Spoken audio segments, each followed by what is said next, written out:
Et yo les beignets, c'est Donut, j'espère que vous allez tous très bien. On se retrouve aujourd'hui pour la review de l'épisode 4 de la saison 3 de What If. J'en profite d'ailleurs pour repréciser que les reviews des précédents épisodes sont disponibles sur la chaîne dans une playlist dédiée et je vous la glisse en fiche en haut à droite de l'écran. Comme d'habitude, il y aura peu de montage pour aller dans le vif du sujet directement et surtout cette vidéo est 100% avec des spoilers.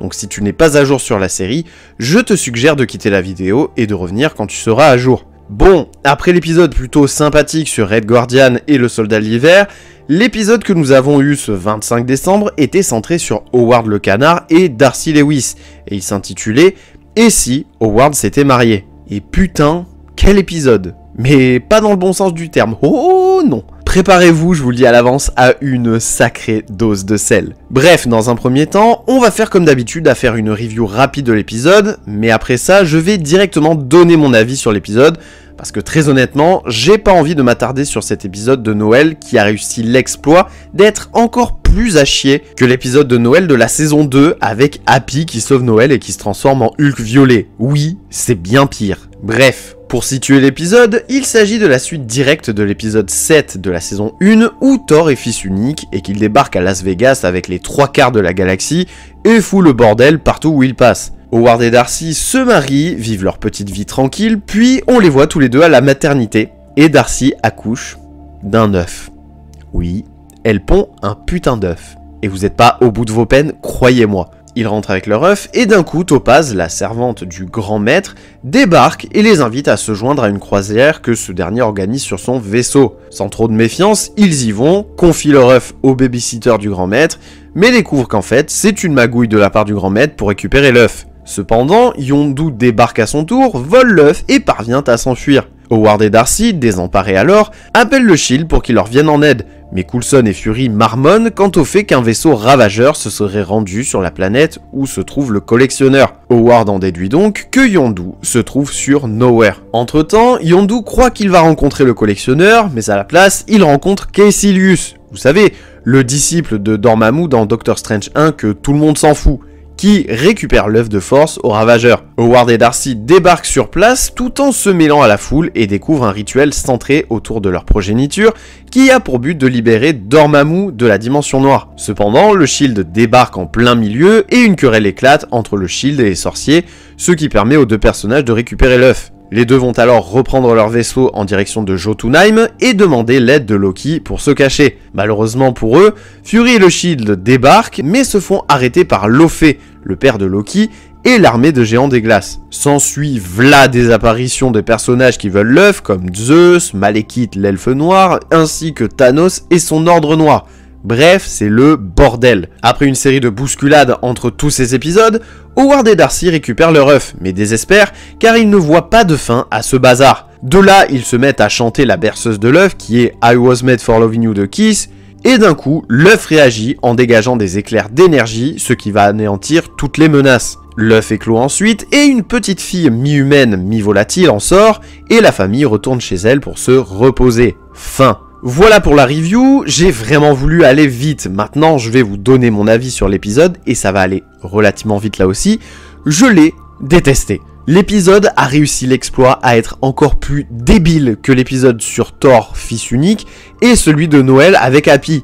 C'est le top 1, genre, des pires épisodes de What If. Déjà, Howard le canard, c'est pas forcément un perso que j'apprécie, mais en plus le mettre avec Darcy, qui est insupportable dans les deux premiers films de Thor, ce n'était clairement pas une bonne idée selon moi déjà. Mais qu'en plus ils aient un œuf ensemble, non mais là ça me termine. C'est quoi ça? Parce que oui, on pourrait faire la comparaison avec le film Qui veut la peau de Roger Rabbit, avec Roger qui finit avec Jessica qui est humaine, mais en attendant, c'est une humaine venant d'un cartoon elle aussi. Alors là, ok, Darcy, on la voit dans une série animée, mais de base, c'est une humaine normale à contrario. Et du coup, ça me dérange.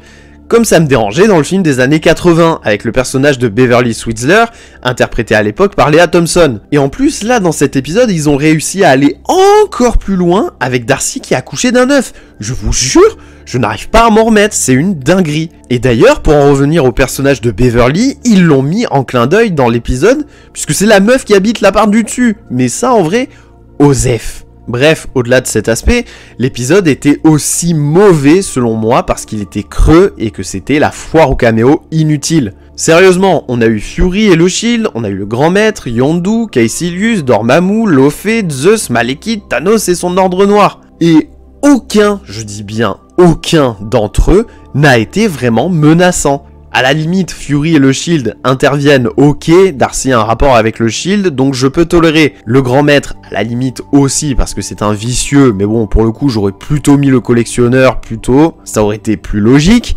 Et Yondu aussi, au pire, j'accepte, de par son aspect de ravageur / voleur. Mais alors le reste, ça part à la poubelle. Déjà, ils me font revenir Caecilius et Malekith qui sont des persos que tout le monde en a rien à branler. Ils ruinent Thanos et l'Ordre Noir à un groupe de gros débiles mentaux. Et Zeus, encore une fois. Sérieux, Russell Crowe, je sais pas si c'est lui qui le fait du coup dans la série animée, mais bon, c'est lui qui le fait dans Love and Thunder. Russell Crowe, t'as eu une belle carrière auparavant, mais là, prends ta retraite frérot, je t'en supplie, tu fais que de la merde depuis quelque temps, c'est une singerie. Parce que là, entre Zeus dans Love and Thunder et donc possiblement dans What If et le père de Kraven dans Kraven le Chasseur, aïe aïe aïe hein. Et là où j'ai extrêmement peur pour la suite, c'est concernant l'enfant, puisque la fille de Howard et Darcy s'appelle Birdie. Mais le truc, c'est qu'on avait aussi vu passer des infos comme quoi il y aurait un personnage créé pour la série et normalement interprété par Natasha Lyonne, qui a notamment joué dans Orange is the New Black, qui s'appellerait Birdie justement. Ce qui veut dire qu'on va revoir le perso quand elle deviendra adulte, puisqu'après elle devrait rejoindre Captain Carter et Kaori pour la menace finale. Et donc ça veut possiblement dire qu'on va encore revoir Howard et Darcy, même si c'est en coup de vent dans le cas où Birdie accompagne les autres héroïnes et dit au revoir à ses parents, j'en sais rien.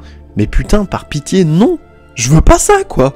Après, ok, le personnage a l'air fort et même plus fort que ce à quoi je m'attendais. Mais ouais, là je commence à souffler fort, donc s'il vous plaît, arrêtez-vous là. Stop avec l'univers d'Howard, je vous en supplie. Et voilà les beignets, cette review de l'épisode 4 de la saison 3 de What If est à présent terminée, c'est allé relativement vite, je vous le conçois.